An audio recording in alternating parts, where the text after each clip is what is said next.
Tu ne te sens pas à ta place, mais tu ne sais pas où est ta place. Tu es en culpabilité vis-à-vis de ton entourage, car sur le papier, tu as tout pour être heureux. Mais tu sens au plus profond de toi que tu manques de sens. Ton corps t'envoie de plus en plus de signaux. Eh bien, tu n'es pas seul, car toutes les personnes qui ne sont pas à leur place souffrent des mêmes symptômes. Comment je le sais ? Eh bien parce que je n'ai pas écouté mon corps, je n'ai pas écouté ma petite voix pendant plusieurs années. Et j'ai donc fait un burn-out. Depuis, j'ai appris à savoir qui je suis, où est ma place, quelle est ma raison d'être, ce qui m'apporte de la joie et du bonheur. Parce que ma mission à moi est de vous aider à écouter votre petite voix, j'ai créé le programme « Trouver ma mission de vie » pour pouvoir te permettre de te sentir bien, à ta place. Le programme démarre vendredi, j'ai hâte.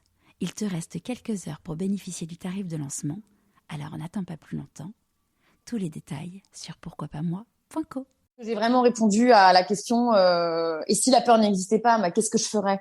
Et là, j'ai commencé à écrire. Je partirais de Paris parce que j'aurais pas peur de recommencer une vie à zéro, sans amis, sans rien.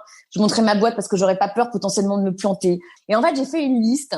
Je me suis dit, là, j'ai tout perdu, j'ai plus rien. Autant te dire que allons-y. Il y a beaucoup de gens aujourd'hui qui vont avoir peur de se lancer parce qu'ils n'ont pas ce degré de conscience que finalement, en étant eux-mêmes et en faisant un projet qui leur parle et qui les anime, c'est ça qui va contribuer à leur bien-être. Et comme par hasard, ils vont dégager aussi, même inconsciemment, en fait, tout ce bien-être. Et là, les planètes vont s'aligner et ça va bien se passer. Je suis Charlotte Desrosiers-Natral et je suis heureuse de vous accueillir sur Pourquoi pas moi. On a tous rêvé un jour de changer de vie. Certains ont osé écouter leur petite voix et ils ne le regrettent pas. Écoutez ces témoignages sans coupe qui permettent de décrypter ce qui se passe concrètement entre le moment où on se dit dans sa tête « Pourquoi pas moi ?», au moment où on rend tout cela possible. Pourquoi pas moi ? Le podcast qui t'invite à écouter ta petite voix. Aujourd'hui, je suis très heureuse de vous présenter Aurélie.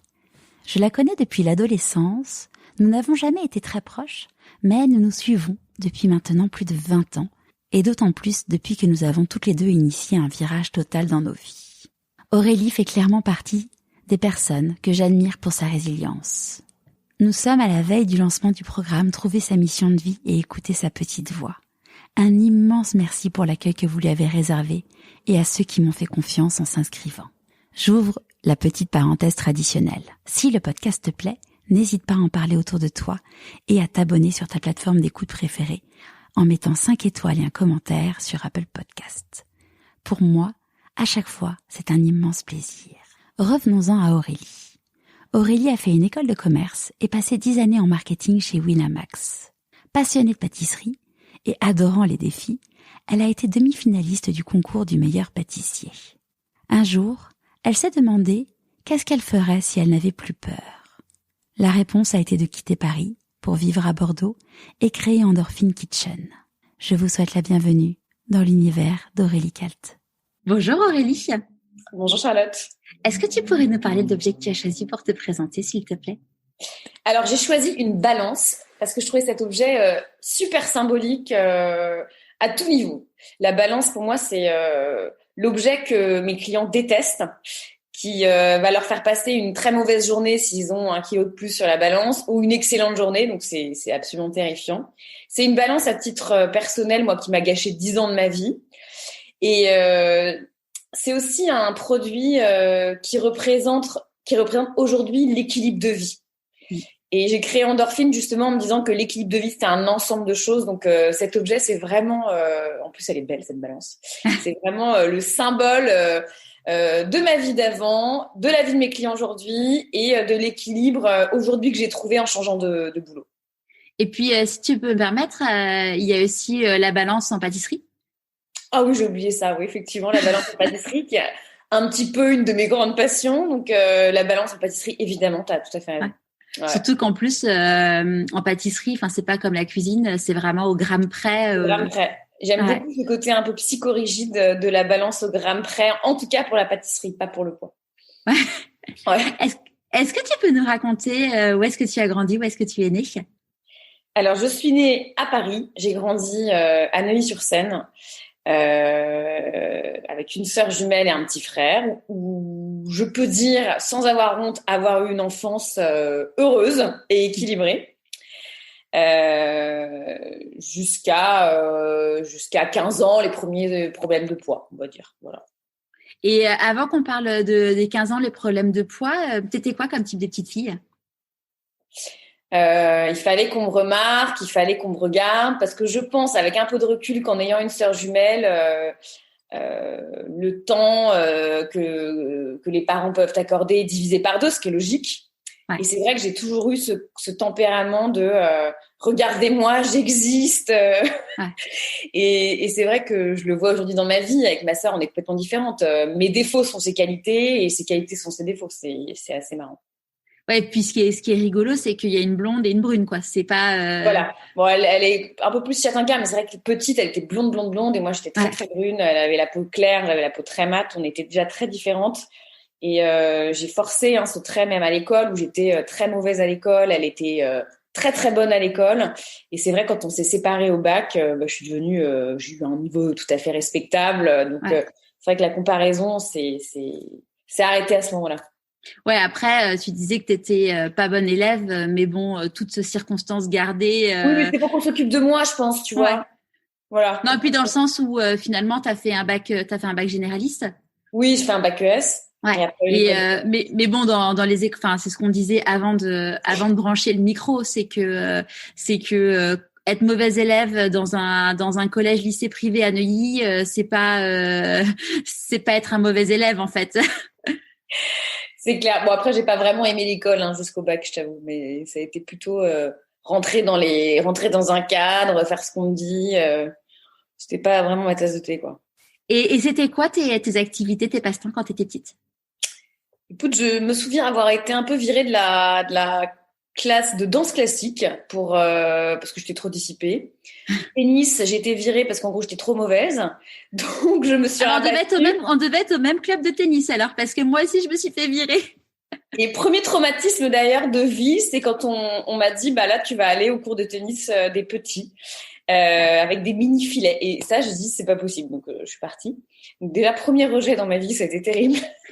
Et donc du coup dès la 6e, j'ai fait du théâtre dans une association qui s'appelle Les Tréteaux Blancs et j'y suis restée mais j'ai envie de dire toute ma vie, mais pratiquement toute ma vie, parce que j'ai arrêté en seconde. Donc en seconde, on a 16 ans, je crois, 15-16 ans. Ouais. Et après, je suis devenue secrétaire de l'association jusqu'à mes 28 ans, tu vois, 28 ans. D'accord. Et pourquoi le théâtre ? Le théâtre, c'est ma passion. Le théâtre, je pouvais m'exprimer, je pouvais enfin dire ce que je voulais. Et puis, tu vois, je pense qu'il y a toujours eu ce problème. J'ai un peu honte de dire ça, mais ce problème de regardez-moi, j'existe, tu vois. Finalement, le théâtre, c'est se dépasser tout le temps. Et je pense que c'est vraiment ça qui a été un peu le fil rouge de ma vie. Se dépasser, challenge, voilà. Ouais. Et là, si j'avais le temps, j'en referais parce que je trouve ça absolument grisant. Ouais. Mais est-ce que c'est un problème de temps, si je peux me permettre? Là, j'ai repris, tu vas rigoler, mais j'ai repris des cours la semaine avant le premier confinement de mars. Ouais. Je me suis inscrite et il y a eu le confinement. Donc vraiment, dès que c'est réouvert, pas des cours de théâtre parce que j'ai pas envie de rentrer dans une troupe, etc.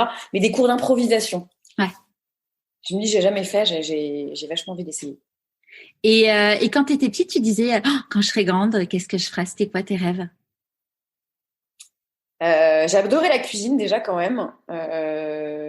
Et c'est vrai que si j'avais pu, moi j'aurais voulu faire les cours Florent, clairement. Ouais. C'était pas trop l'ambiance de la famille où on avait. T'en avais parlé ? Ah ouais. On avait la chance de faire des études. Ma sœur voulait faire une école de dessin et moi je voulais faire du théâtre et on nous regardait. Vous êtes bien mignonnes les filles, mais vous ferez ça en cours du soir. Ouais. Après, je remercie nos parents aujourd'hui, tu vois, j'ai pas de regrets. Mais c'est vrai que dans une autre vie, j'aurais adoré faire les cours Florent et puis faire du théâtre et en vivre, tu vois. Ouais. Vraiment. Et l'autre passion, la cuisine. Donc, l'autre qui est venu un peu plus tard, mais voilà, faire l'école Ferrandi, c'était aussi quelque chose qui m'attirait énormément. Énormément. Du coup, c'était plus la cuisine que la pâtisserie ? Alors, quand je dis cuisine, non. Tu as raison d'insister là-dessus. C'était la pâtisserie, ouais. Ouais. La cuisine, oui, mais la pâtisserie, il y a un côté il y a un côté qui est difficile par moment. Moi, je peux. La première fois que je fais des macarons, parce que du coup, j'ai appris la cuisine toute seule. J'ai raté les macarons, je pense, une 50aine de fois. Et le jour où tu réussis tes macarons, mais en fait, t'as l'impression d'être la plus heureuse du monde et d'être puissante. Bon, et puis moi, je me lasse très vite des choses, donc une fois que je fais faire des macarons, je passe à autre chose, tu vois. Mais ouais. Et au moment du coup de choisir ce que tu allais faire en terminale, enfin en première, comment ça s'est passé? J'ai pas choisi en fait. C'était l'opportunité qui a fait que je suis allée dans cette école qui était pas loin de la maison. Comme je savais pas ce que je voulais faire et que j'avais le droit de faire des études et qu'on m'avait dit que c'était pas du théâtre ou pas de la cuisine, j'ai fait une école de commerce parce que ça me laissait le choix, tu vois. Ouais. Mais je suis arrivée, je ne savais absolument pas ce que je voulais faire. Ouais. Et je me suis éclatée dans cette école d'ailleurs parce que c'était le début de la liberté, le début de je pouvais avoir une vie sans être la sœur d'eux. Enfin, tu vois. Ouais. C'était top. T'existais pour toi, quoi. Ouais, j'ai adoré. Et donc, tu as fait cette école de commerce en te disant, bah, on verra bien. Est-ce que tu as fait du coup du théâtre en cours du soir? Non, parce que c'était... En fait, si tu veux, après avoir connu les Tréteaux Blancs, qui a été quand même une asso absolument dingue, où en fait, on jouait pas, si tu veux, une journée pour nos parents à la fin de l'année. On jouait quand même le mercredi après-midi dans les hôpitaux pour les enfants malades. On avait je ne sais combien de dates de tournée. Et si tu veux passer dans une troupe de théâtre où tu faisais 2 représentations en juin, ça m'intéressait pas du tout. Et je t'avoue que je n'ai pas retrouvé un truc aussi bien que les Tréteaux. Tu t'es lancée donc dans cette école de commerce et puis après, au moment de choisir tes stages, comment t'as arbitré? Encore une fois, une question d'opportunité. Je voulais absolument faire mon stage à l'étranger. Ça s'est fait comme ça. J'ai fait un stage à Madrid et on est parti, je me souviens, avec le mec de l'époque à Madrid.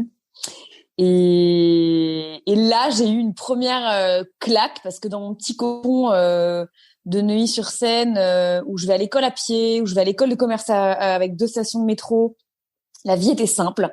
Et là, en stage, je sais pas, j'avais 19 ans. Je me tapais 1h30 de transport et c'était pas 1h30 de train. Fallait être à 8h du matin chez Citroën d'ailleurs. Et j'avais 1h30, alors RER, métro, plus train, plus bus. Et donc, sur 6 mois de stage, j'ai dû chialer 3 mois, tous les jours. Et après, je voulais plus partir, évidemment. Ouais. Mais si tu veux, la première confrontation dans le monde pro, ça a été une réalité qui a été très difficile pour moi. De me dire, mais c'est ça la vie de boulot, c'est des contraintes, c'est 3 heures de transport tous les jours. On déjeune forcément avec les gens qu'on n'a pas envie de voir forcément toute la journée. Ça a été une confrontation assez difficile. Et tes parents, ils faisaient quoi comme travail? Alors, mon père, il était dans un groupe américain courtage en assurance, et maman, elle a bossé pas mal de temps dans différentes boîtes, notamment une boîte d'import qui importait du tech en France. Voilà. Et là, aujourd'hui, elle a changé de boulot, elle est directrice générale d'une boîte. Ok. Mais à travers leur expérience, t'avais pas pris conscience de cette réalité du travail-là? Pas du tout, non. Pas du tout. C'est pas forcément les choses qu'on échangeait entre parents et enfants, tu vois. Ouais, d'accord. Et donc, ton premier job, c'était chez Winamax? Ouais, je l'ai eu complètement par erreur. Je suis partie à Londres, juste à la fin de Winamax, rejoindre la personne avec qui j'étais. Et c'est assez marrant parce que je répondais à une annonce, je crois que c'était pour le groupe Tesco. Ouais. Et des supermarchés anglais. Exactement. Et en fait, c'était un site internet d'annonces qui s'appelait Ici Londres. Je m'en souviens très bien. Et en fait, j'ai fait Tesco, c'est super. Tesco, c'est génial sur ma lettre de motivation. Et en fait, je me suis trompée. J'ai pris l'adresse mail de l'annonce au-dessus. Et c'était la boîte Winamax. Donc, en fait, la DG a reçu Tesco, c'est super. Tesco, c'est génial. Et elle me dit, écoutez, votre CV nous intéresse. Donc, je me suis dit, boîte de poker, boîte de mecs. J'aime pas le poker. Je sais même pas y jouer. J'y vais pour passer le premier entretien de ma vie, tu vois. Et écoute, c'était assez marrant parce que j'étais tellement pas stressée, comme j'avais surtout pas envie d'y aller, que ça s'est bien passé et que finalement j'y suis restée 10 ans, quoi. Ah, c'est fou. Et c'est quand même cool qu'il t'ait recontacté alors que t'avais mis Tesco, c'est super. Enfin, moi, je sais que potentiellement, à l'époque, je recevais une lettre de motive en me disant que je me dis bon bah clairement, elle s'est plantée, elle s'est plantée. Ouais.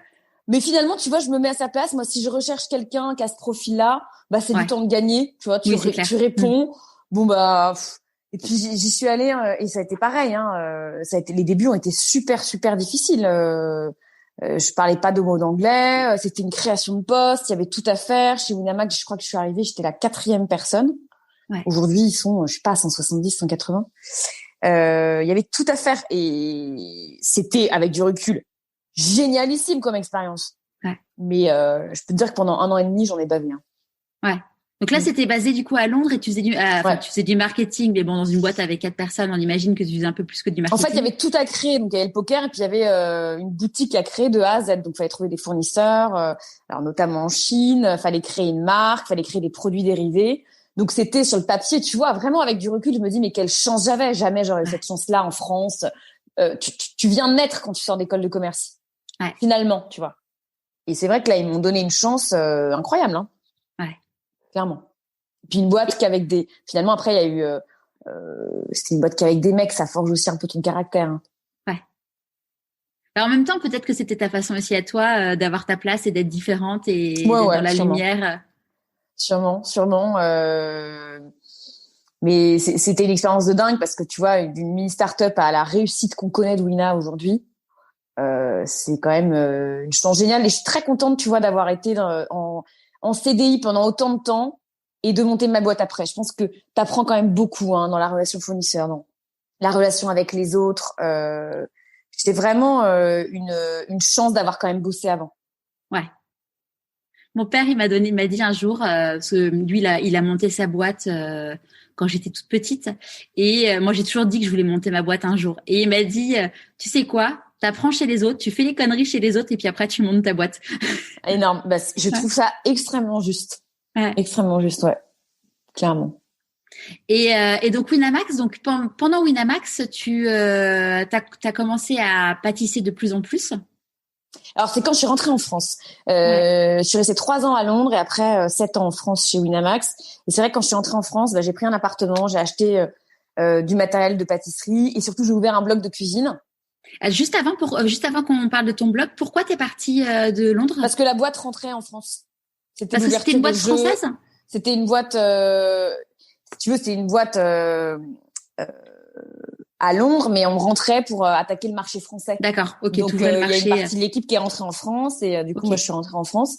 J'étais assez contente. J'avais fait mon temps à Londres et du coup, je sais pas, ça a été pile à ce moment-là, j'ai ouvert un blog de pâtisserie. Ouais. Qu'est-ce qui t'a donné l'idée d'ouvrir un blog de pâtisserie? Bah, en fait, c'est marrant, c'est que c'était purement égoïste au départ. J'avais des recettes sur des bouts de papier éparpillés partout. Et je me suis dit, c'est quand même bien plus simple si je les ai au même endroit. Donc, voilà. Je vais me faire un petit blog, puis je les aurai. Puis, j'avais quand même quelques amis qui me demandaient des petites recettes. Ah, mettons ta recette de machin, file-la moi. Voilà. Je me suis dit, c'est très pratique. Très pratique. Donc, j'ai fait ce blog pendant des années. Et puis, à peu près 5 ans, 5-6 ans de Winamax. Là, j'ai commencé à faire des concours de pâtisserie. T'as fait quoi comme concours? Il y avait un concours qui était tous en cuisine avec du casse. Il y avait un concours au Fouquet's aussi, c'était canon. C'était vraiment absolument une expérience incroyable, ce truc. Pourquoi? Parce que on était 3 finalistes et ils nous avaient fait dormir au Fouquet's. On avait dîné, on avait eu un dîner incroyable. Il y avait des caméras qui nous suivaient. Enfin, c'était le concours génial. Et en fait, cette pression, si tu veux, mais j'ai adoré. Évidemment, j'ai pas gagné. Mon grand niveau dans ma vie, c'était d'être 3e ou seconde, tu vois. Mais j'avais première, ça m'a toujours hyper frustrée. Mais j'avais adoré cette pression et ouais, je crois que j'adore, tu vois, cette pression qu'on peut ressentir. Cette adrénaline. Ah ouais. J'adore. Et pourquoi t'as commencé à faire des concours? Je sais pas, peut-être que franchement, je pense que j'ai toujours eu ce besoin de me mettre un peu en danger, tu vois. Le théâtre, bah, c'est une façon de se mettre en danger aussi. Tu vois, tu peux compter que sur toi, il y a personne qui va te sauver. Ouais. Et la cuisine, bah, finalement, passer des concours, c'est se dépasser, c'est apprendre d'autres choses, c'est accéder à un niveau supérieur, etc. Ouais, c'est s'auto-challenger en permanence. Ouais, grave. Et le concours le plus connu que tu aies fait, c'est le meilleur pâtissier. Ouais. Alors ça, c'est marrant, c'est grâce à Winamax aussi. C'était Norbert, tu vois, Norbert et Jean. Il y avait une soirée de boulot chez Winamax. Et Norbert vient me voir et puis il me dit mais j'espère que tu t'es inscrite à ce concours sur M6. Je lui dis bah non, et puis tu sais, je viens en plus de refuser de faire un dîner presque parfait spécial blogueur. Et là il m'engueule en me disant mais t'as rien compris à la vie, t'aurais dû accepter, t'aurais eu un pied chez M6, c'est ridicule. Tu t'inscris, je crois que ça ferme bientôt le meilleur pâtissier les inscriptions, donc tu t'inscris. Je dis mais moi je suis pas du tout la meilleure pâtissière de France. Autant je peux avoir confiance en moi, autant pas de prétention à ce niveau-là, quoi. Ouais. Bon, puis je suis rentrée chez moi, j'ai fait tout le dossier toute la nuit. Et là, tu commences à rentrer dans un truc d'évaluation, enfin d'élimination, tu vois. Ouais. Pendant 2 mois où tu te fais éliminer, plus que 1000, plus que 500, plus que 40, plus que machin. Et pas une seule fois, je me suis dit que j'allais être dans les 10. Moi, c'est vraiment, ok, jusqu'où je vais, tu vois. Ouais. Et puis quand t'es dans les 10 et qu'on te dit tu tournes dans 1 mois et demi, là je me suis dit comment je vais faire avec mon taf. Et c'est vrai que mes boss de Winamax ont été top, vraiment top. Ils savaient que c'était ma passion et ils m'ont laissé partir. Je lui ai dit écoutez, je leur ai dit je pars entre 3 jours et 8 semaines. Ouais oui, c'est ça, c'est Je ne peux pas vous dire, je pars entre 3 jours et 8 semaines. Bon, et j'ai tenu 7 semaines, donc finalement ça a été beaucoup, quoi. Ouais. Ouais. Et comment tu l'as vécu, du coup, le concours? Si c'était à refaire, je ferais tout. Je referais tout pareil. Ça, c'est le premier point. Quand je parle de meilleur pâtissier, j'adore avoir 25 000 superlatifs parce que c'était soit très très très très difficile, soit absolument génial. Tu vois, ce qui a été génial, c'est que c'est une expérience où t'es dans une bulle, tu vis un truc quand même qui est hors norme. Voilà. Ça m'a permis d'avoir l'expérience de pression et d'adrénaline pendant 7 semaines d'affilée. Je pense que c'est quelque chose qu'on n'a jamais dans la vie, en fait, à ce point-là, en tout cas. Et c'est vrai qu'avec le recul, j'en ai pris tellement plein la gueule niveau critique sur les réseaux sociaux après la diffusion. Tu t'étais, les gens n'avaient pas été très sympas avec toi. Après, si tu veux, moi je les comprends. J'aurais vu ce personnage-là à la télévision, je me serais détestée. Enfin, j'aurais détesté ce personnage. Pourquoi? Parce que la prod, et c'est le jeu, si tu veux. T'as 10 personnages, tu as, c'est une pièce de théâtre. Tu as la personne qui a eu une enfance difficile, qui doit se battre pour y arriver. Tu as la nana première de classe. Tu as bon, si tu veux, moi je sais très bien, et c'est pour ça que j'ai eu aussi ce rôle entre guillemets. Moi, c'était la petite bourge parisienne qui met du vernis à ongles, et ils avaient fait un portrait de moi chez Winamax quand ils étaient venus me filmer à Mominam, où j'étais avec une veste. Et il y avait plein de mecs autour de moi. Et en gros, ça faisait vraiment le diable s'habille en Prada, tu vois. Genre la nana qui encadre une dizaine de mecs. C'était pas du tout ça. Mais si tu veux, j'avais ce rôle-là de la parisienne. Donc, t'as la parisienne, t'as les 3 quarts de la France qui te détestent, déjà. Ouais. T'es pas obèse, donc t'as un autre quart qui te déteste parce que tu fais de la pâtisserie, t'es pas grosse. Donc, c'est déjà un problème pour beaucoup. Ça, j'ai beaucoup de critiques là-dessus. On me dit, mais pourquoi t'es pas grosse? Ouais. Et ce qui a été difficile, c'est que t'as des déclarations d'amour de tarés et t'as des nanas qui te disent, écoute, je préférais vraiment que tu crèves plutôt que de revoir ta gueule lundi matin à la télé. J'ai quand même eu ça.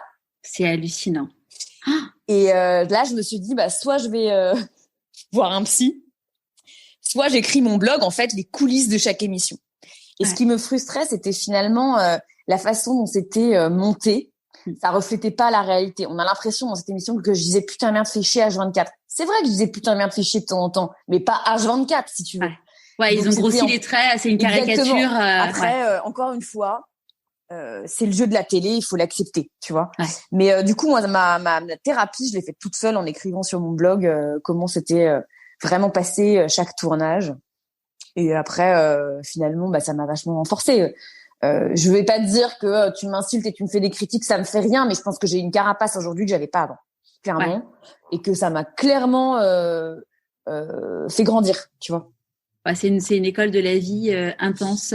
Ouais, accélérée. Ouais. Camille, elle disait que dans Chemin Ouais. elle avait eu beaucoup de mal au début à se livrer devant la caméra. Alors après, toi, j'imagine qu'avec le théâtre, c'était pas quelque chose d'un peu moins difficile. Alors, Non. pour le coup, le meilleur pâtissier, c'est spécial parce qu'encore une fois, tu as des ITV tous les jours après chacune de tes recettes et ils ont un but. Ils veulent entendre certaines choses. Ouais. Et c'est vrai que moi, j'avais trouvé la stratégie avec une de mes copines, Agathe, pour ne pas la citer, que il y a des moments où forcément tu as envie de chialer, mais vraiment. Ouais. T'es épuisé, tu te lèves hyper tôt, tu te couches hyper tard, les journées de tournage sont hyper longues, et on mettait un paquet de cigarettes, si tu veux, devant nous parce qu'on savait qu'ils ne pouvaient plus filmer si on avait un paquet de clopes devant nous. Moi, je fume pas d'ailleurs. J'avais piqué ça à Agathe. Je le mettais devant, et comme ça, si on allait chialer 3 secondes, puis après, voilà. Mais je ne voulais pas, si tu veux, leur donner les images trash de Aurélie Crac. Je crois qu'ils m'ont jamais vu chialer a priori. Ça a été ma grande fierté. Mais non, se livrer, ils veulent te faire dire des trucs. Ils voulaient absolument l'histoire avec ma sœur jumelle. L'émission nous a réconciliés, alors que pas du tout. Tu vois, j'avais pas du tout envie de rentrer dans le perso pour le meilleur pâtissier. Ouais. Mais pas du tout. Pourquoi l'émission? Parce que vous vous entendiez pas très bien à cette époque avec ta sœur? Non, mais si tu veux, ils auraient adoré trouver des points d'accroche, tu vois. Il fallait que chaque personnage ait des histoires. Ouais. Et limite, quitte à les créer. Ouais. Et comment ils ont appréhendé ça, ta famille, cette exposition médiatique? Écoute, ça va pas plaire à ma mère, mais tant pis. La première question qu'on m'a posée, est-ce que ton nom de famille va apparaître à l'écran? C'est pas bravo ma chérie, on est fiers de toi. C'est est-ce que ton nom de famille va apparaître à l'écran? Je lui ai dit, ok, bah nous, on est mal barrés. Et au début, ils disaient, la télé, mais ça va pas, machin. Ils étaient hyper sceptiques. Et puis, l'inconnu fait peur, tu vois. Ouais, puis en plus, c'était il y a quelques années, donc il y avait pas, c'était pas aussi connu. Saison 2, ouais. Et je leur ai dit, écoutez, c'est très simple, c'est soit vous me soutenez, ou vous me soutenez pas, mais dans ce cas-là, votre stress, vous le gardez pour vous. Parce que moi, je vais avoir besoin de soutien. Donc voilà. Après, ils ont accepté. Et après, c'était les premiers à regarder chaque émission, tu vois. Mais je pense qu'il y avait une part d'appréhension. Qu'est-ce qu'on va faire des images? Comment ça va être fait? Voilà. J'avais pas besoin de leur stress, quoi. Et comment ils l'ont vécu, du coup, le fait que c'était été beaucoup critiqué? Bah, en fait, ils l'ont pas vécu parce que c'était sur les réseaux sociaux. Ouais. Donc ça, ils en savent quasiment rien, si tu veux. Ouais. Et tant mieux. Ouais. Et la gentille personne qui t'a dit je préférais que tu crèves, la prod d'M6, ils vous soutiennent pour ce genre de choses? Si tu veux, pas du tout, dans le sens où on avait obligation d'ouvrir les pages Facebook Aurélie, le meilleur pâtissier, machin. Là, c'est des messages que je recevais. Ils te disent, le seul point qu'on vous donne, c'est de ne pas répondre aux commentaires pour être tranquille. C'est difficile de pas répondre. Mais j'ai tout eu. Après, j'ai eu des... Aurélie, c'est la sœur ou la cousine cachée de Faustine, la présentatrice. Ils avaient fait des montages photos. Donc, j'étais en demi-finale parce que j'étais dans la famille de Faustine et que j'étais pissonnée. Après, j'ai eu une histoire d'amour, évidemment, avec Cyril Lignac. Enfin, moi, j'ai tout eu. Voilà. Ouais. Voilà. Ça me fait rire aujourd'hui. Bon, en même temps, j'ai un peu l'impression que chaque année, on prête une histoire d'amour avec Cyril. Ouais. Mais encore une fois, pour accrocher le téléspectateur, il faut de la matière, tu vois. Donc, je le comprends. Mais aujourd'hui, tu vois, aucune envie de revenir. On m'a proposé plusieurs années de revenir au meilleur pâtissier. Tu sais, les anciens reviennent, machin. Oui. J'ai aucune envie de repasser à la télévision. Pour être heureux, vivons cachés, quoi. Franchement. Ouais. Et donc après, le meilleur pâtissier, ça t'a quand même ouvert. Donc t'as été demi-finaliste. Demi-finaliste, mais tu vois, c'est pas de la modestie du tout. Mais j'ai vraiment conscience que c'est mon personnage qui a intéressé la production. Il y a des personnes qui sont parties avant moi bien plus tôt et c'était pas justifié, qui avaient un niveau qui était bien meilleur, bien supérieur. Et je sais que je suis arrivée en demi-finale pour le personnage qu'ils avaient décidé de créer, tu vois. J'en suis bien consciente, vraiment. Et ça a été un soulagement quand je me suis barrée parce que après ce qui est un peu dur, c'est que tu pars. Je me souviens, c'était un jeudi matin. Et le jeudi après-midi, t'es à Paris. Et là, tu te prends une claque monumentale. T'as personne qui te filme. Tu n'as pas de nounou. On avait une nounou, attention, qui nous suivait, qui devait savoir où on était à chaque instant parce que le plateau est tellement grand que une minute de tournage, c'est très cher, donc il est hors de question de chercher un candidat. Ouais. Et c'est vrai que le retour a été hyper difficile. Enfin, moi, j'ai eu 10 jours où je suis rentrée dans ma boîte le lendemain. Je regardais les gens en me disant, mais qui sont ces gens avec leurs conversations, mais inutiles, mais ridicules, superficielles, etc. J'avais un melon, mais énorme. Et je me souviens avoir dit à mes boss, en fait, ouais, laissez-moi quelques jours pour redescendre parce que vraiment, je regardais tout le monde avec un air. Vous avez rien compris à la vie. La vie, c'est pas d'être derrière un ordi. Vous avez des vies tellement nulles. Mais mes amis, ma famille, hein. Ouais. Et heureusement, j'ai eu ces phrases inintéressantes, superficielles à nouveau, et je suis revenue dans la vraie vie au même niveau que les autres quelques jours après, tu vois. Mais c'est vrai que tu sors de là, t'as un melon de. Enfin, moi, j'avais un melon de. Pas un melon, tu vois. C'est pas un melon. T'as l'impression d'être au-dessus. T'as vécu un truc, tu peux pas en parler parce que c'est secret professionnel. Ouais, tu peux pas dire, rien dire à quand est-ce que t'es personne. sorti. Évidemment, Ouais. tu sais que t'es allé loin parce que tu rentres au bout de 7 semaines, mais tu peux pas dire comment ça s'est passé.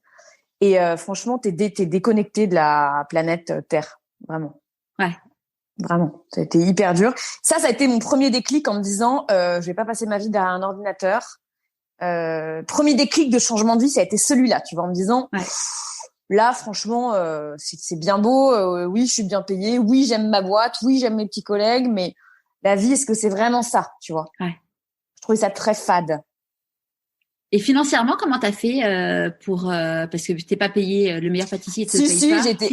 j'ai été payée chez Winamax comme toujours. En revanche, j'ai pris un an et demi de vacances, tu vois. Tu veux dire un an et demi de quoi? En gros, j'ai pris pas un an et demi. On avait 5 semaines. J'ai pris 5 semaines plus. J'ai pris 7 semaines de vacances. Donc, tu vois, j'ai empiété sur l'année d'après.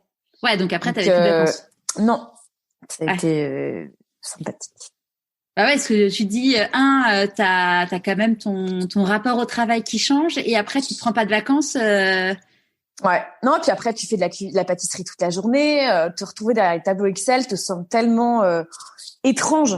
Ouais. Moi, je me suis vraiment dit mais c'est que ça va être quoi ma vie quoi? Ça va être ça d'aller au bureau à 9h, de repartir le soir, de déjeuner, allez, on recommence et voilà, première petite graine, tu vois, c'est à ce moment-là. Ouais. Et à ce moment-là, il y a des marques, notamment, je crois que c'est Magimix qui t'a contacté pour Ouais, être... non, c'est Marmiton, en fait. C'est le boss de Marmiton, Christophe Duhamel, qui, lui, c'est vraiment le déclencheur de ma nouvelle vie, qui m'a contacté en me disant, bah, écoute, on cherche plein de blogueurs pour créer des recettes et on en a plein sous la main. En revanche, qui ont pas peur de parler devant la caméra, c'est pas si simple à trouver. Est-ce que ça t'intéresse? Et alors, du coup, après, je posais des vacances pour aller travailler. Ça a été, c'était assez marrant. Et j'allais créer des recettes et faire des tournages chez Marmiton et c'était génial. Enfin, franchement, t'étais payé pour cuisiner. C'était quand même un truc de dingue pour moi. Et donc, du coup, avec l'accord de mes boss, j'ai créé un statut d'auto-entrepreneur où je bossais à côté pour créer des recettes et puis différentes marques, effectivement, dont Magimix. Pas mal de tournages vidéo et à côté, je bossais chez Winamax. Et tu vois, ça a été pas mal parce que c'était un pied dans un monde entrepreneur, mais sans aucun risque, tu vois. Ouais. Et d'un autre côté, je me verrais pas. Douce. Ouais. Et puis d'un autre côté, je me voyais pas du tout faire ça toute la journée. Enfin, inventer des recettes, ça demande un minimum de créativité. Tourner, c'est assez fatigant aussi. L'équilibre était parfait, tu vois. Je gagnais très bien ma vie à l'époque. Franchement, c'est vrai qu'il y avait 2 boulots, quoi. Ouais. Mais et comment ton entourage à l'époque, t'avais un chéri? Ouais. Bah, c'est vrai que c'était assez. Ce qui était très bizarre, c'est d'être reconnu dans la rue, tu vois. Ouais. Et je comprends, si tu veux, qu'il y ait des gens qui prennent la grosse tête. Et tu vois, tous ces acteurs, on dit, ils sont pas cool, ils ont pas dit bonjour à telle fan dans la rue. Et avec un micro-dosage, hein. Moi, j'étais pas du tout une grande star, mais j'étais très contente que ça s'arrête. Ça a duré 3 mois, les 3 mois de diffusion, et t'as une autre émission qui vient prendre la place, c'était plus rien. Mais il y a 2 personnes de ma saison qui ont fait des dépressions parce qu'ils ont pas supporté justement de plus être reconnu, tu vois, de retomber dans l'oubli. Et moi, j'ai trouvé que c'était très, très bien l'oubli, quoi. Vraiment. Ouais. Vraiment. Et qu'est-ce qui a fait, du coup, que t'as quitté Winamax? J'ai quitté Wina parce que ça allait faire 10 ans.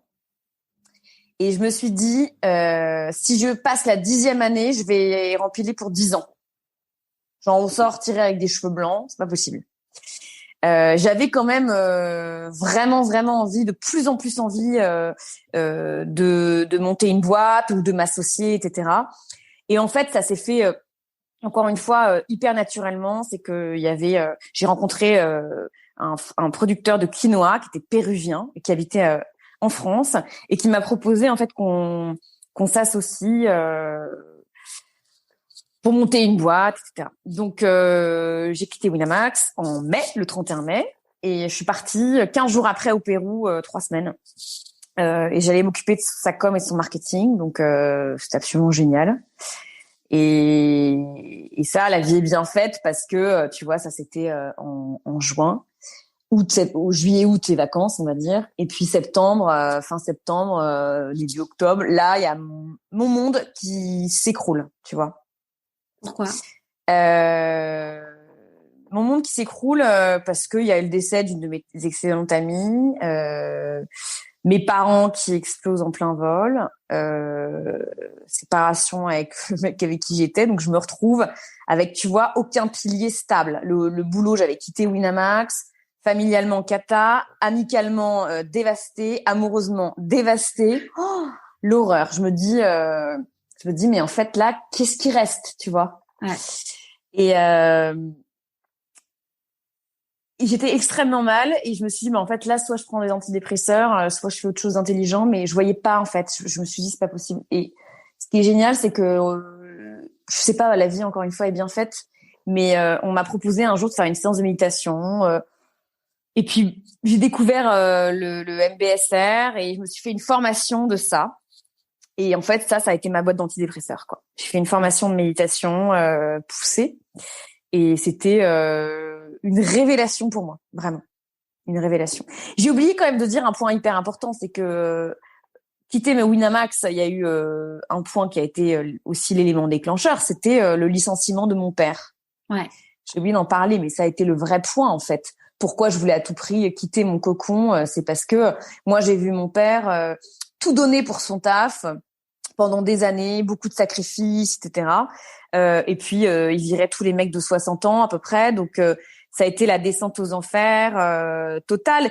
Et quand je l'ai vu se faire virer comme une merde, quoi, je me suis dit, mais est-ce que c'est ça que je veux, quoi? Est-ce que je veux donner ma vie pour la réussite des autres, pour finalement pouvoir être éjectée du jour au lendemain?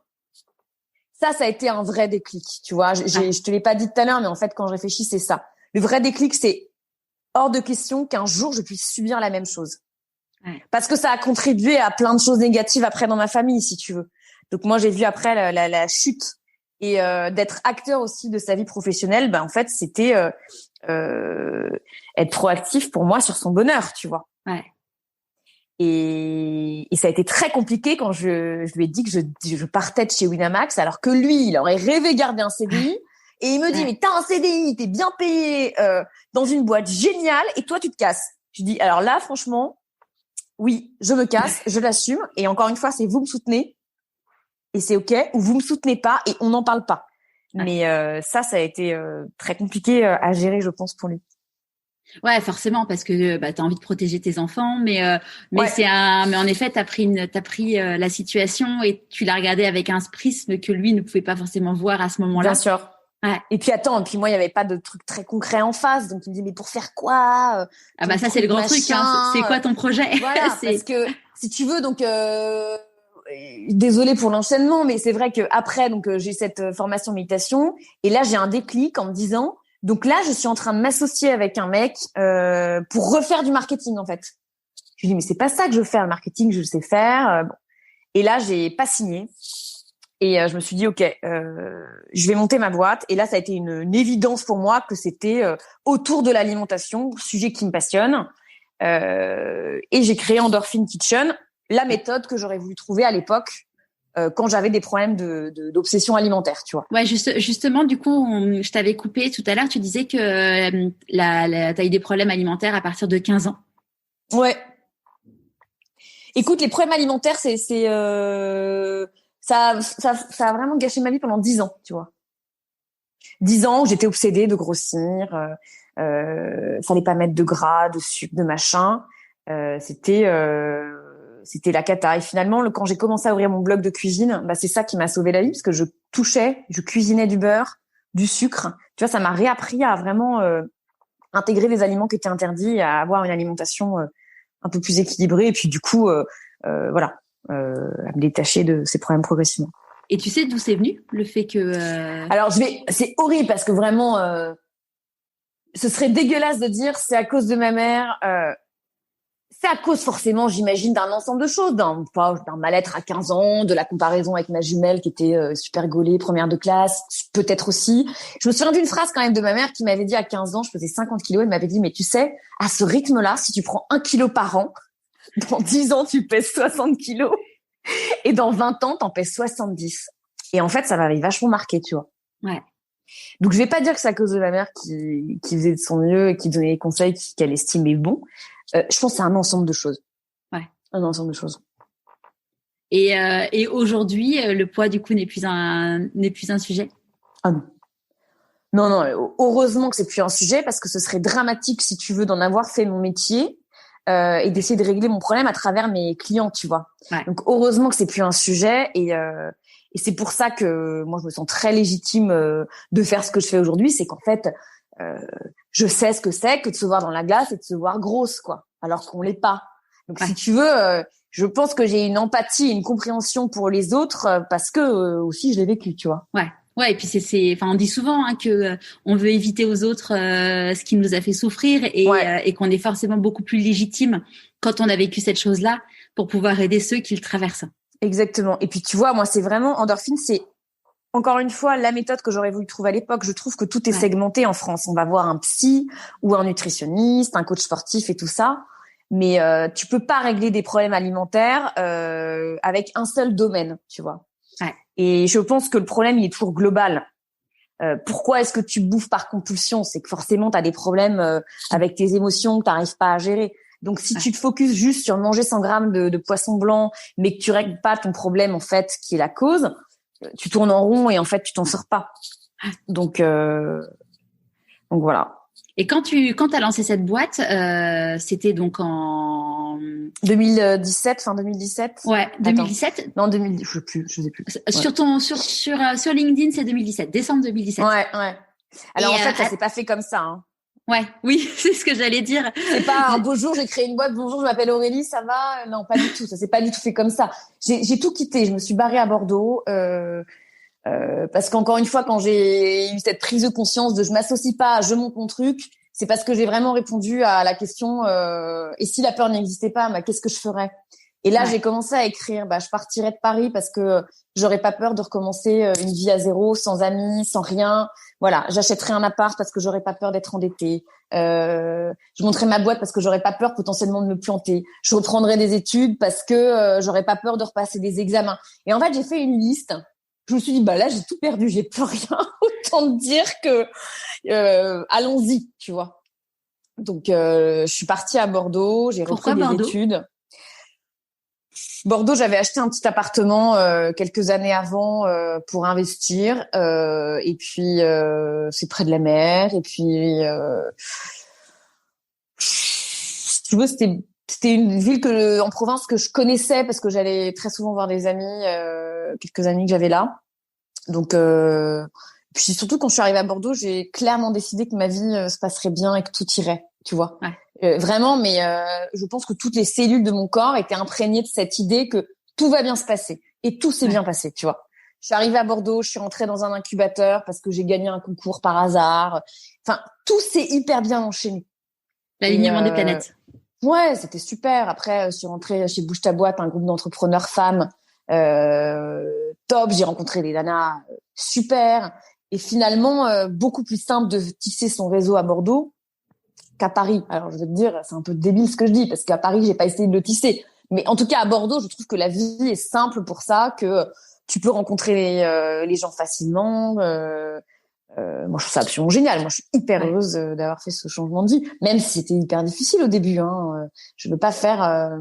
C'était quoi, du coup? T'étais dans quel mood à ce moment-là? Rien n'est impossible. Vraiment, tu vois.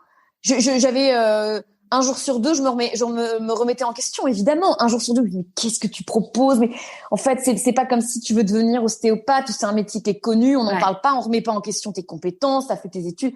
Là, c'était quand même, tu parles chinois pour 90% des gens. Si c'était 99. Ah ouais, si c'était 99. L'alimentation intuitive, c'est connu aux États-Unis, au Canada, mais en France, on a toujours 10 ans de retard. C'est vrai que j'ai pas pris le chemin facile. Mais en gros, c'est le chemin que je voulais prendre. Donc, je me suis dit, si j'y crois à fond, j'arriverai à faire comprendre aux gens qu'en fait, c'est quelque chose qui est fiable, viable et qui marche. Ouais. Et c'est ce qui s'est passé aujourd'hui. Donc, je suis hyper contente, tu vois. Mais c'est vrai qu'il y a des matins où je me dis, mais je suis folle. Parce que oui, Pourquoi? j'avais 2 ans de rupture conventionnelle, donc j'avais 2 ans de chômage, tu vois. Ouais. Et qu'à un moment, ça allait s'arrêter. Et qu'en gros, ma mission, c'était de pouvoir vivre de mon taf le jour où mon chômage s'arrêtait, ce qui était quand même tendu. Et j'avais un emprunt sur le dos. Bon.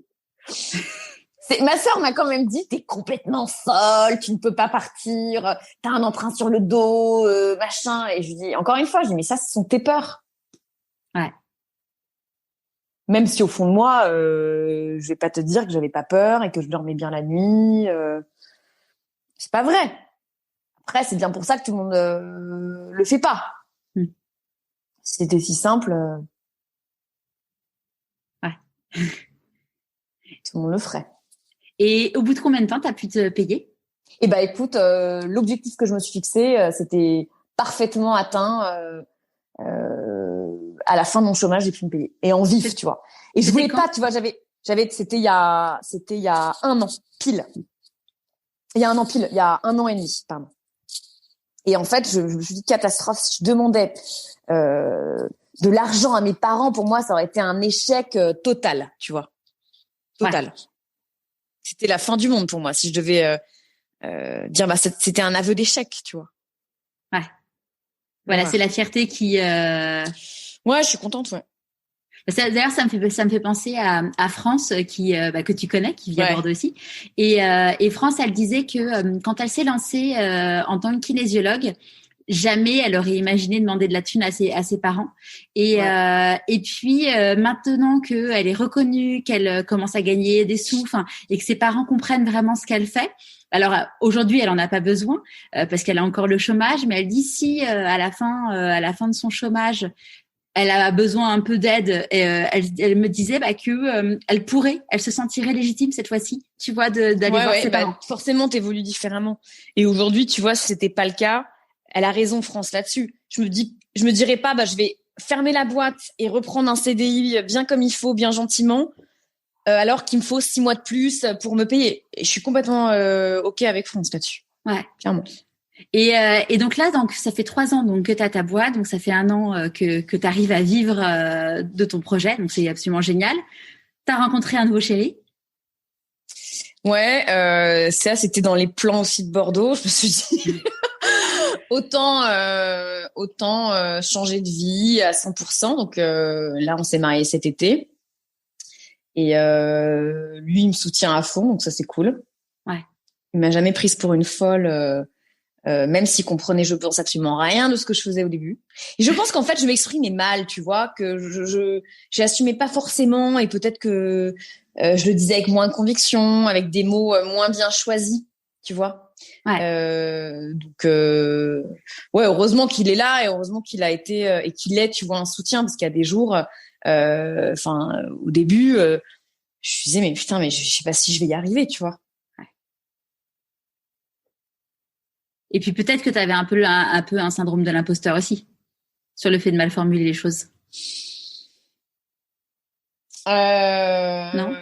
Alors, oui et non. Oui, je vois très bien ce que tu veux dire. Tu vois, ce qui était compliqué pour moi, c'était encore une fois d'avoir un nouveau métier. Mais pour les autres, tu vois, c'était hyper compliqué. Ça pouvait un peu faire farfelu. Oui, alors c'est une méthode pour retrouver une relation saine avec la nourriture. Alors il y a de la méditation, il y a de l'alimentation intuitive. Alors déjà quoi? Enfin, si tu veux, c'était déjà convaincre les autres. C'était assez compliqué. Et après, problème de légitimité, oui et non, parce que encore une fois, moi, tout mon cursus de PNL et mes diplômes que j'ai eus m'ont clairement conforté dans l'idée qu'en fait, ce que je disais, c'est sensé, c'est pas farfelu, et qu'heureusement, en fait, que ce que je dis est sensé. Ouais. Après, comme dans tout nouveau métier, oui, au début, oui, ça fait que 3 mois, que 6 mois, que 1 an, que 1 an et demi, que 2 ans que tu fais ça. Et au début, c'est un peu difficile, tu vois, de l'assumer. Ouais. Comme si ta performance et tes compétences étaient liées à ton nombre d'années d'expérience, tu vois. C'est compliqué quand même à assumer ça. Ouais, je comprends. Forcément qu'un jour t'as eu un premier client, sauf que tu vas pas lui dire bonjour, vous êtes mon premier client. Tu peux pas dire ça. Sauf qu'un jour il y a eu un premier client, tu vois. Ouais. C'est pas simple, hein. Tu peux pas le dire quand c'est le premier. J'ai choisi de pas le faire parce que j'avais l'impression que je me tirais une balle dans le pied et que du coup mon discours allait être divisé par 2 en termes tu vois, de poids. Ça allait être peut-être mal interprété, que là je suis sa première cliente, elle s'entraîne sur moi, mais moi je sais qu'en tout cas moi ça m'emmerderait, hein. Je vois un coach demain qui me dit vous êtes ma première cliente, peut-être que le mec est génial. En revanche, peut-être que je remettrai en question ce qu'il dit parce que je suis sa première, donc je me suis dit je vais pas me saboter, tu vois. Ouais. Et tu vois, on en parlait justement, justement avec France, qui disait que au début elle avait hésité, tu vois, à faire le podcast et puis à communiquer dessus, surtout parce que la fichait qu'elle était qu'elle était nouvelle, que c'était nouveau et tout, et au final alors potentiellement qu'il y a des gens que ça va bloquer, mais elle disait que ça avait attiré aussi beaucoup de personnes.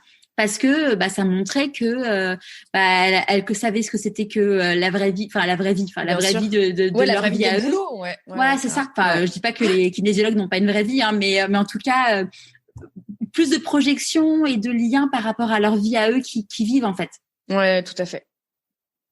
Surtout qu'il y a pas mal de personnes qui sont en changement, donc. Et tu vois, France, pour l'avoir vu personnellement, ce qui est génial, c'est que tu te dis pas elle a quelques mois d'expérience. Ouais. Et c'est ça, elle a la posture, tu vois, et de la nana qui assume son changement de vie et très à l'aise, et moi je l'admire à fond pour ça, tu vois, vraiment. Ouais, elle a sa place, elle a trouvé son truc. Et tu vois, je pense que vraiment dans les changements de vie, il y a beaucoup de choses qui passent par la posture. Ouais. Tu peux changer de vie, tu peux faire toutes les formations du monde, etc. Si tu l'assumes pas, tu renvoies en fait que t'es pas sûr de toi, et en fait c'est ça qui compte vachement. Ouais. Je pense que la question de posture, c'est quand même quelque chose qui est hyper important. Ouais. Si tu vas voir ton entourage, j'ai un projet, mais je sais pas trop si ça va marcher. Et aussi t'arrives, j'ai un projet, je suis au taquet, ça va être génial et tout, forcément tu donnes envie, les gens, c'est ça. Tu vas d'ailleurs, moi c'est ce que je disais à l'époque quand je faisais du marketing, c'est que si t'expliques que t'es 3 dans une cave, ou si t'expliques que t'es une entreprise, une start-up, alors t'es toujours 3, hein, mais que c'est absolument exceptionnel, parce que tu vois, ça change tout, ouais. Mais souvent tu vois, on avait des concurrents qui étaient des concurrents américains, où tout est amazing et compagnie. Et nous, en tant que Français, on a toujours un côté un peu terre à terre. Oui, mais ça, on peut pas dire ça, c'est pas vrai, machin et tout. Ouais, bien sûr. Mais en fait, je dis, mais c'est la posture. Si dans votre tête, vous vous dites qu'on est moins bien qu'eux, parce que sur le papier, le produit, il est mieux. C'est juste après tu vas transpirer le moins bien qu'eux. Exactement. Ouais. Et donc, je faisais du coaching, entre guillemets, aux commerciaux en disant, mais même aux marketeurs, en disant, non, mais attendez, mettez-vous dans la posture que notre produit est le meilleur au monde, parce que c'est vrai. Bien sûr. Plus, je suis pas en train de vendre mon truc. J'en suis intimement convaincue.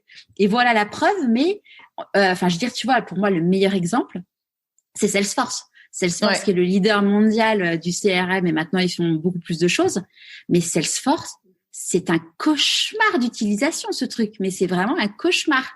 Mais ils ont su faire en sorte d'avoir tout ce qu'il faut autour pour faire rêver. En fait, ils vendent plus qu'un produit, ils vendent un rêve, l'appartenance à un truc, quoi. Bien sûr. Ouais, tout à fait. Et toi, du coup, par rapport à cette posture, comment tu es, toi? Bon, moi, je me sens très alignée dans ma nouvelle vie, tu vois. Ouais. Je me lève le matin, je suis sereine et heureuse, mais vraiment c'est un luxe. Je me rends compte du luxe en fait que c'est. Ouais. Vraiment. Il y a pas le dimanche soir. J'ai des amis au téléphone. Ah bah c'est dimanche soir. Oh là là, demain c'est lundi. Mais plus jamais je dis cette phrase, tu vois. Ouais. Alors que j'étais pas malheureuse chez Winamax, mais il m'arrivait de dire ça aussi. T'as pas envie en fait. Ouais. Moi le lundi, je suis au taquet à fond. Ouais. Mais et il y a des jours, Charlotte, où j'ai pas envie de bosser parce que fatiguée, machin. C'est pas le monde merveilleux des entrepreneurs.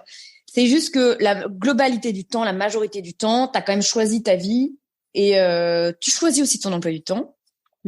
Voilà. Moi, clairement, j'ai décidé de jamais bosser avant 9h30 le matin. Je suis incapable de bosser avant 9h30 le matin. J'ai envie de lire mes mails, de prendre un café, etc. Et ça, c'est un luxe, tu vois. Ouais. Si j'ai envie de bosser le samedi parce qu'un vendredi après-midi, j'ai un rendez-vous de médecin, et ben je peux le faire. C'est une liberté de dingue. Ouais. Évidemment, tout le confort que tu as dans une boîte, qui renonce et créer sa boîte, c'est un renoncement. Et ce mot, il doit être énorme, en gras, souligné 10 fois.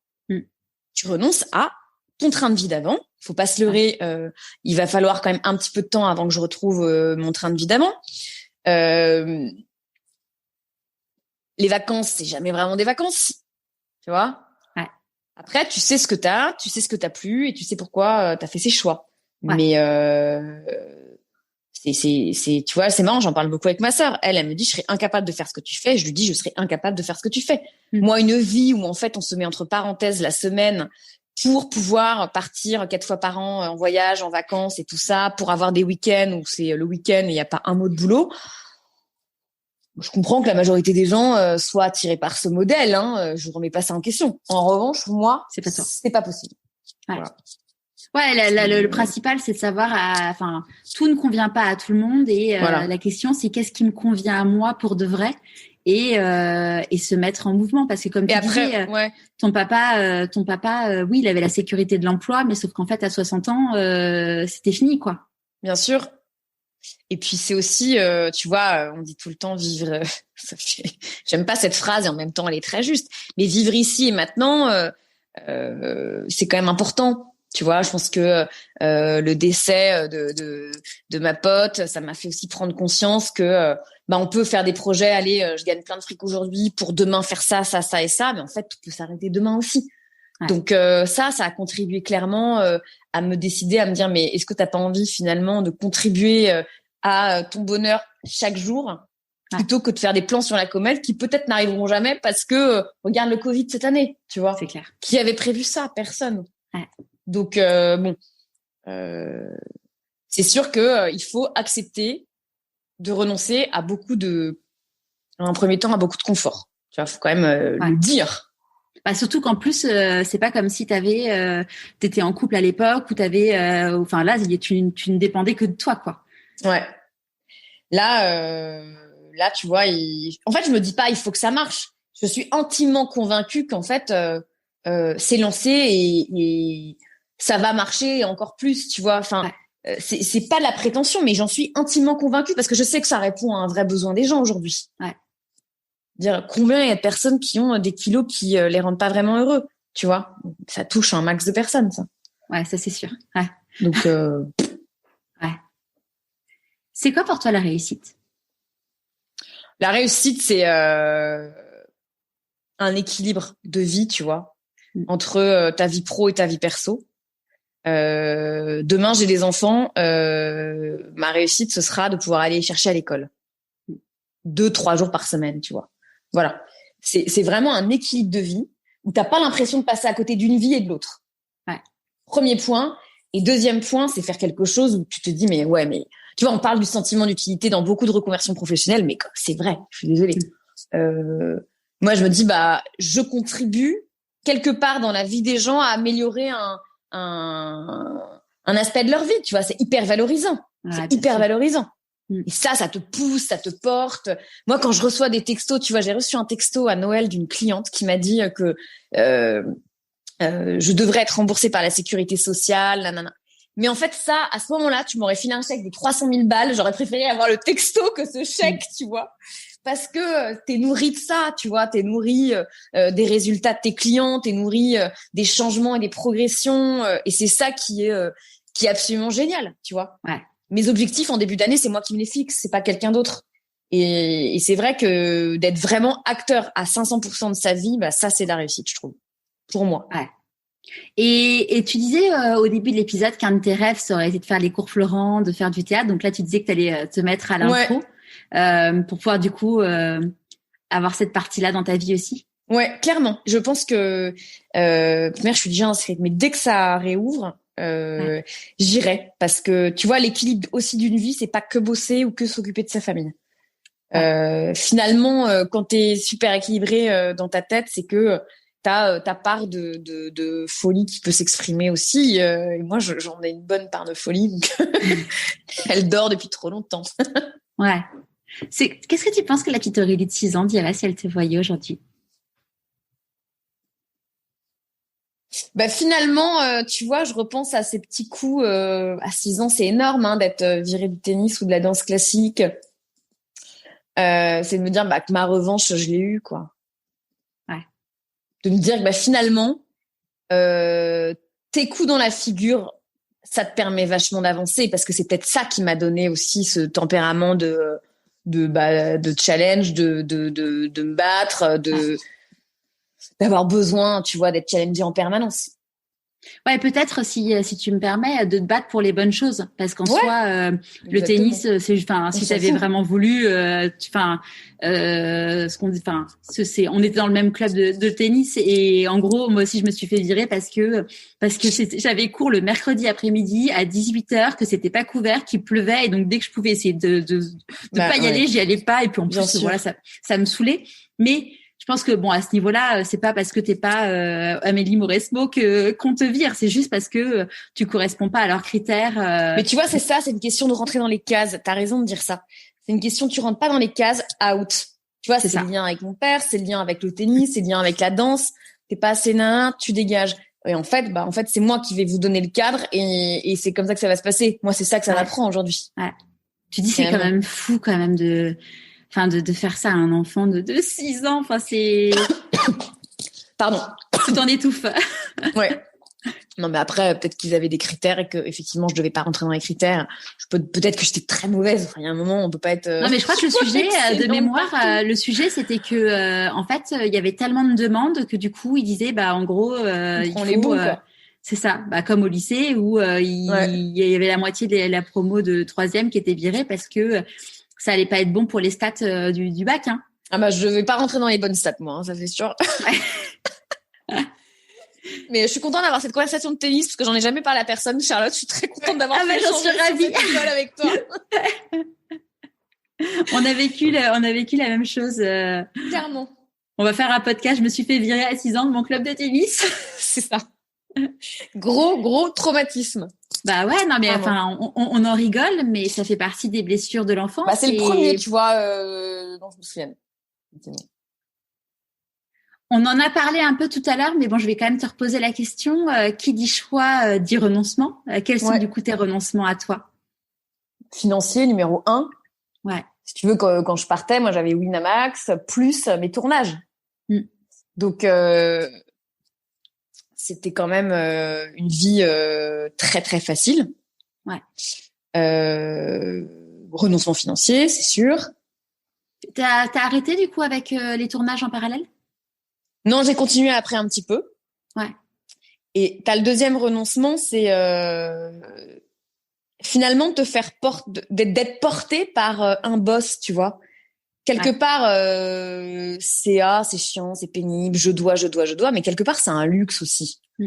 Ta motivation de bosser, elle dépend pas de toi. Elle dépend que t'as pas le choix. Et finalement, pas avoir le choix, de temps en temps, c'est assez pratique. Et se mettre à bosser, se lever le matin, garder des rythmes de ton réveil est à 7h30, ce qui est pas hyper tôt, mais déjà pour moi, c'est très tôt, 7h30. De pas te laisser le choix et d'être ton propre boss, ça demande une exigence, tu vois, qui est pas forcément facile tous les jours. Ouais. Donc tu quittes aussi un cocon avec des vacances payées. Tu quittes. C'est très compliqué de prendre des vacances les premières années aussi. Tu te dis mais attends, mais là c'est pas le moment. Il faut que je bosse. Et puis tu peux te faire 4 ans sans prendre de vacances. Et heureusement qu'on m'a bien conseillé en me disant mais en fait tu seras très très mauvaise si tu te reposes jamais. Voilà. Mais c'est vrai que tu quittes quand même la facilité, un confort financier et une sérénité aussi. Faut arrêter de croire qu'on dort la nuit et qu'on n'y pense pas matin, midi et soir. Enfin, je veux dire, tu bouffes endorphine, tu dors endorphine, tu cauchemardes endorphine et puis ça recommence, hein. C'est vrai. Ouais. Ton mari, parce que maintenant, du coup, tu t'es marié cet été, qu'est-ce qu'il fait, lui? Il est avocat. D'accord. Donc, il connaît tu vois, il se reconvertit aussi parce que il en avait ras-le-bol de ce métier et pendant le confinement, clairement, il a pris la décision d'arrêter. Et moi, je lui ai dit que je voulais pas vivre avec un mec qui subissait sa vie pro. Ouais. Hors de question.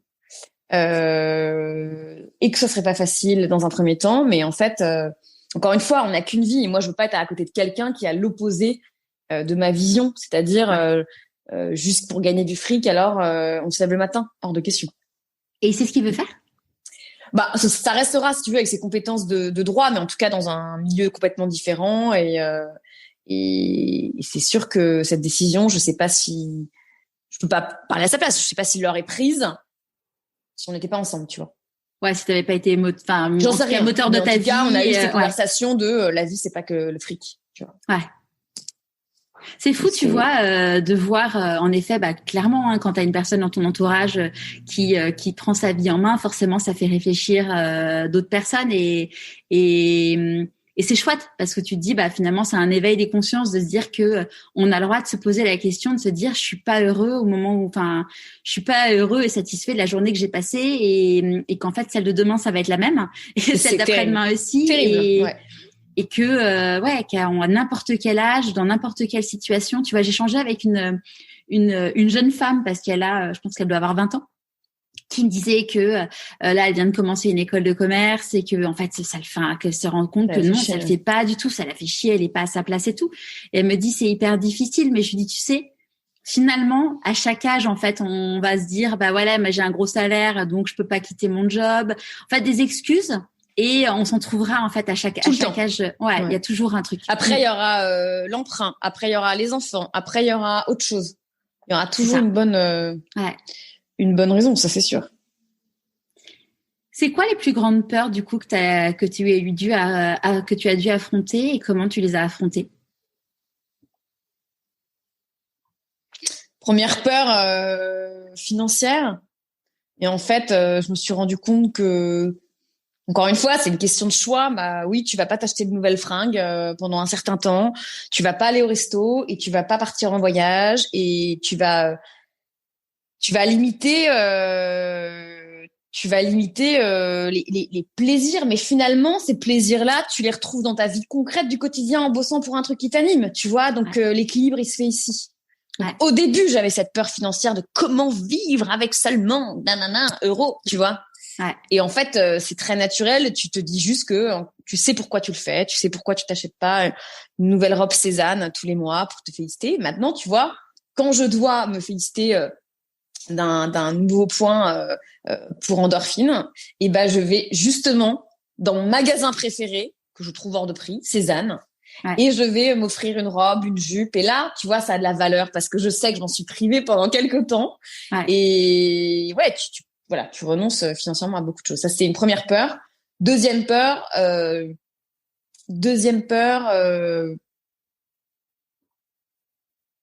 ouais, est-ce que je vais être capable de repasser des examens, de me replonger dans les études? Est-ce que ça va pas me gonfler? Franchement, tu vois. Ouais. Parce que c'est très marrant quand tu passes des examens à 20 ans, à 30 ans, c'est autre chose. Enfin, je trouve que c'est autre chose. Hein. T'as une capacité de concentration qui est beaucoup moins importante. Ouais. Et heureusement que j'avais passé mon CAP pâtisserie, tu vois, chez Winamax en candidat libre. Et je bossais quand même vachement le soir toute seule mes examens. Ça m'a ouvert un peu plus mes neurones. Et donc, du coup, ça n'a pas été si compliqué de me remettre à bosser. Pourquoi d'ailleurs j'avais peur de passer le CAP? Je l'ai passé en 2016 ou 2017, je sais plus. En candidat libre, tu vois, je pense que j'étais déjà dans une démarche sans savoir, en 2016, je veux me faire un peu violence. Puis c'était un peu le challenge parce que c'était candidat libre, donc tu bosses toute seule et puis tu te pointes le jour de l'examen, tu vois. Mais la boucle a été bouclée parce que j'ai passé mon CAP à l'école Ferrandi. J'ai trouvé que le signe que la vie m'envoyait était quand même très drôle, tu vois. Ouais, c'est clair. Une belle synchronicité. Ouais, c'est marrant. Mais tu disais, ok, je vais passer mon CAP pâtisserie. C'était quoi l'objectif derrière, entre guillemets, s'il y en avait un d'ailleurs? L'objectif, c'était qu'en fait, comme j'ai appris la pâtisserie toute seule avec des vidéos ou des bouquins, je faisais ce que j'aimais.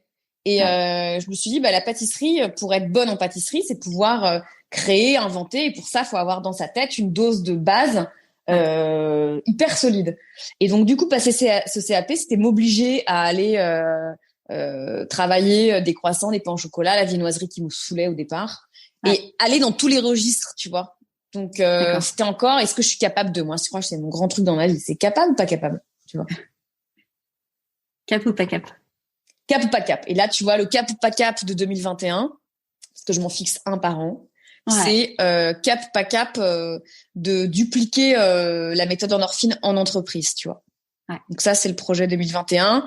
Donc, tu vois, j'ai repassé des trucs, des examens de coach professionnel, justement, pour pouvoir être faire ça en entreprise aussi, parce que ça m'éclate, tu vois. C'est nouveau challenge, nouveau public, nouvelle pression, voilà. Ouais. De quoi t'es la plus fière aujourd'hui? D'avoir osé sortir d'un confort, si tu veux. C'est difficile quand tu es au chaud d'aller dans la rue toute nue dans le froid. Je dis ça, mais c'est un exemple. C'est vraiment, t'es à poil quand tu montes ta boîte. T'as rien, tu vois. T'as pas de vêtements de protection, tu vois. Et je suis fière d'avoir cru en moi, tu vois. Parce qu'il y en a plein qui ont pas cru en moi et je leur en veux pas, hein, je les comprends. Mais moi, je suis très fière d'avoir cru en moi jusqu'au bout. Et il y a des gens, ces personnes-là qui croyaient pas en toi, c'est des personnes que tu continues du coup à voir? Non. J'ai fait un bon tri aussi en changeant ma vie professionnelle, tu vois. Ouais. Finalement, t'as quand même pas mal de personnes superficielles où j'ai ouvert les yeux, puis en fait, à faire de la méditation, t'as quand même un degré de confiance qui est plus important et tu te rends compte de beaucoup de choses. Tu vois, tu vas voir des copains, tu ressors de là, t'as pas rigolé une seule fois dans la soirée, est-ce que t'as envie de continuer à les voir? Bah non, en fait, ça sert à quoi de prolonger le truc? C'est compliqué aussi, parce que c'est accepter de déplaire, accepter tout ça, hein, c'est pas simple. C'est accepter d'être soi. Ouais. Mais accepter d'être soi, c'est accepter de pas plaire à tout le monde, tu vois. Bien sûr. C'est très compliqué pour beaucoup de gens. Moi, j'ai eu beaucoup ce problème-là. Il fallait être aimé de tout le monde, machin et tout, mais être soi, être aligné, c'est dire, ok, laissons les gens parler, laissons les gens me critiquer, laissons les gens dire ce qu'ils pensent et ce qu'ils veulent. Je m'en fous, ça m'atteint pas. Plus. Et est-ce que tu es d'accord avec le fait que quand on est soi, en fait, potentiellement avant, tu n'étais pas vraiment toi-même, et donc finalement, tu as changé aussi, et donc des choses que potentiellement, tu étais un peu comme ces personnes-là avant, et que un jour, tu as un jour, hop, en un claquement de doigts, non, pas justement pas ça. Vu tout le travail que tu as fait sur toi-même, tu t'es éveillé entre guillemets à toi, et donc tu t'es vraiment, t'es toi, mais t'as moins de frustration finalement quand tu fais ce que t'aimes et que tu mets tes peurs de côté et tout. T'es plus dans une vie frustrée. Ah, si je pouvais, je ferais ça, machin. Et quand t'as plus de frustration, en fait, c'est là où t'es vraiment heureuse, tu vois. Ouais. Donc oui, forcément qu'il y a une partie de moi qui était pas du tout heureuse et épanouie parce que je devais rester dans le cadre. Donc en restant dans le cadre, quand ça ne te convient plus, forcément que t'es pas bien. Ouais. Et il y a beaucoup de gens aujourd'hui qui vont avoir peur de se lancer parce qu'ils n'ont pas ce degré de conscience que finalement, en étant eux-mêmes et en faisant un projet qui leur parle et qui les anime, c'est ça qui va contribuer à leur bien-être. Et comme par hasard, ils vont dégager aussi, même inconsciemment, en fait, tout ce bien-être. Ouais. Et là, les planètes vont s'aligner et ça va bien se passer, tu vois. Ouais. Mais ça, c'est sûr que c'est très facile à dire, mais c'est plus simple de l'expérimenter pour le dire. C'est très facile ce que je dis aujourd'hui. Hein. Est-ce que j'aurais eu ce discours-là il y a quelques années? J'en sais rien. Sûrement pas. Ouais. Et le fait justement du coup de faire du tri dans les amis, parce que c'est un truc j'en ai pas assez parlé encore dans le podcast, parce que je sais qu'il y a beaucoup de personnes qui ont fait un gros tri un tri naturel qui s'est fait, tu vois, typiquement Pedro Correa, il a quitté sa femme, il y a beaucoup de ses amis qui voient plus. Parce qu'en fait, il dit, le jour où je me suis réveillée et que j'ai découvert vraiment qui j'étais, ça correspondait plus aux valeurs de toutes ces personnes-là. En fait. C'est ce que tu dis. Le mot valeur, c'est exactement ça. C'est que aujourd'hui, je pense avoir du mal avec les personnes qui vont être dans une superficialité importante.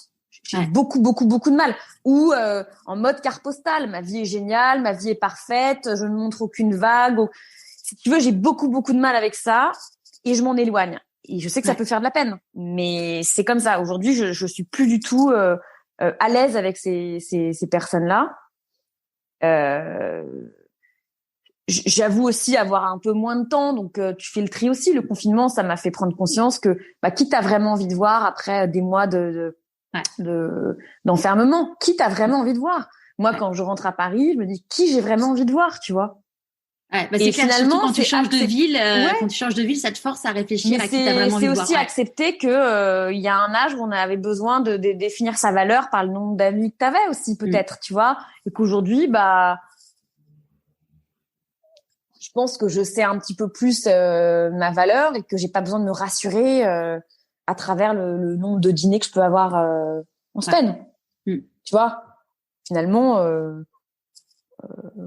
les amis qu'on a aussi sont des amis qui nous ressemblent. C'est vrai que je me suis fait pas mal de nouveaux copains à Bordeaux et je pense qu'ils me ressemblent plus dans l'ouverture d'esprit ou dans la façon de bosser ou dans l'ouverture aussi. Tu vois, je pense que je me suis rendu compte qu'à Bordeaux, j'avais des amis qui étaient pas tous pareils.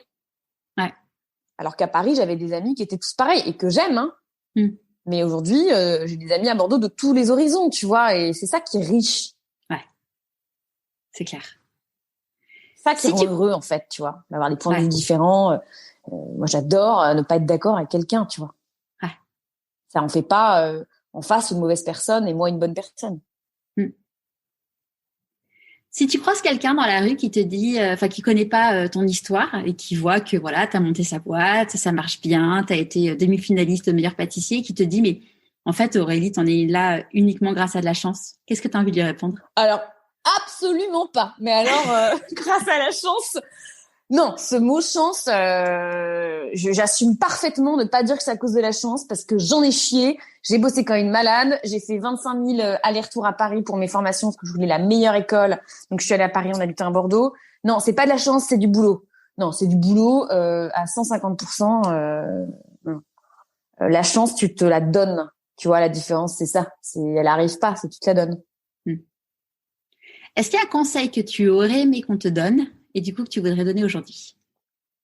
Ouais, c'est un truc que je donne beaucoup à mes clients aujourd'hui à faire comme exercice parce que moi ça a changé ma vie et j'aurais aimé le faire avant, j'aurais aimé qu'on me le dise avant.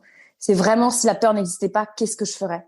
Je trouve qu'on se lâche en répondant en toute honnêteté à cette question et qu'on se rend compte en fait de la dinguerie potentiellement dans laquelle on vit à cause des peurs qui peut-être n'arriveront jamais, tu vois. Ouais. Voilà, c'est ce que j'aurais vraiment aimé qu'on me... Parce que l'idée, c'est pas qu'on me dise « Ah, monte ta boîte, machin ». Non, c'est finalement, débarrasse-toi de tes peurs et tu te rapprocheras finalement de la vraie personne que tu es censé être dans cette vie. Ouais, surtout que les peurs, très souvent, il y a une partie qui est héritée des autres. Clairement, évidemment. Sur ton éducation, sur le monde dans lequel tu évolues. Ton entourage sûr, proche. Hein. Si tu as des parents entrepreneurs, etc., la peur d'entreprendre, je pense qu'elle est moins importante que chez d'autres personnes. Ouais. C'est clair. Et encore que, parce que finalement, t'as pu découvrir... T'as raison, tu peux te dire, découvrir les coulisses et tu peux te dire, oh là, mon Dieu. C'est ça. T'as raison, c'est vrai que c'est à double tranchant. C'est vrai. Ouais. C'est des peurs différentes, mais bon. C'est quoi tes prochains défis? Prochain défi, je te dis, c'est en entreprise. Enfin, c'est vraiment le truc qui m'éclate. Vraiment. Et je pense que j'aurais toujours besoin, effectivement, de ce truc, ok, et cette année, c'est quoi le truc? Parce que sinon, je vais m'endormir et puis c'est pas ça qui m'amuse, tu vois. Ouais, t'aimes apprendre, te challenger. Ouais. À qui as-tu envie de dire merci et pourquoi avant qu'on se quitte? Voilà, merci à toi déjà. Merci. Ça, c'est sûr.